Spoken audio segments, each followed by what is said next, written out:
Shalom. Selamat pagi Bapak, Ibu, Saudara.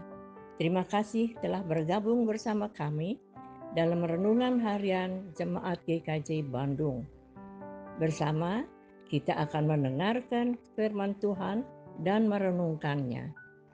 Selamat pagi saudara-saudara yang dikasihi Tuhan. Selamat berjumpa dalam renungan harian hari ini, Rabu 5 Februari 2025. Mari kita awali dengan berdoa.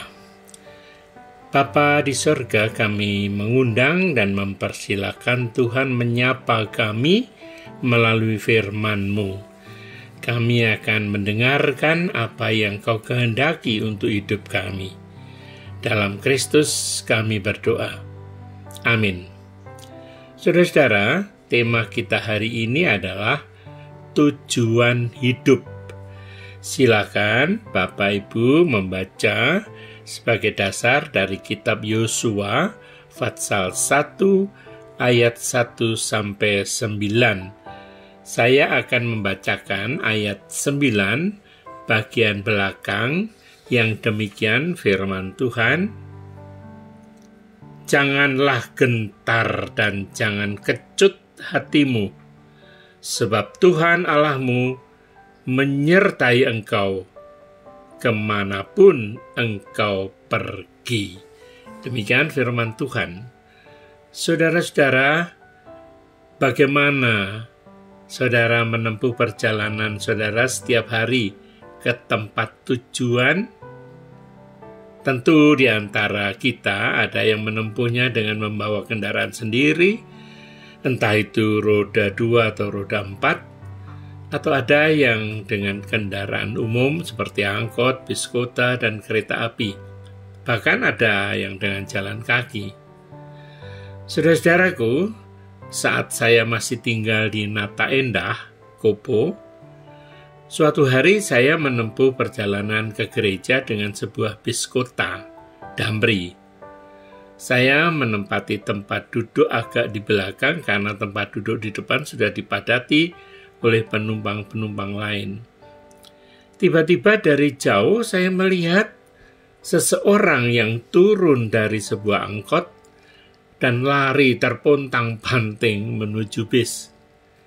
Dan dari sosok penampilannya, terlihat bahwa dia seperti kurang mempersiapkan diri dengan baik. Itu terlihat dari rambutnya yang tidak tersisir dengan rapi, dan lipatan leher bajunya juga kelihatan tidak pas.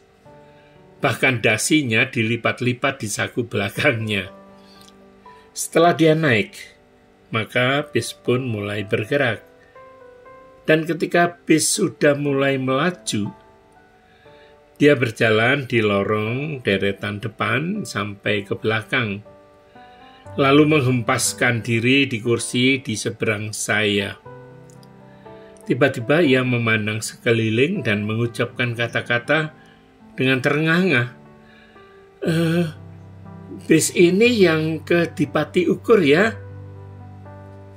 Saudara-saudaraku, cerita ini mengingatkan saya akan keadaan banyak orang yang pada saat-saat sekarang ini kegiatan sehari-hari diisi dengan serba terburu-buru, tergesa-gesa, sehingga tidak menyadari apakah mereka itu telah menapakkan kakinya, langkahnya di jalan yang tepat atau tidak. Apakah saudara tahu kemana arah saudara melangkah? Jika saudara berada dalam jalur untuk memenuhi keinginan dan kesenangan diri sendiri, menurut saya, berhentilah sejenak dan bertanyalah kepada diri Anda sendiri, kemanakah tujuan hidupku? Apakah aku telah berjalan ke arah yang salah?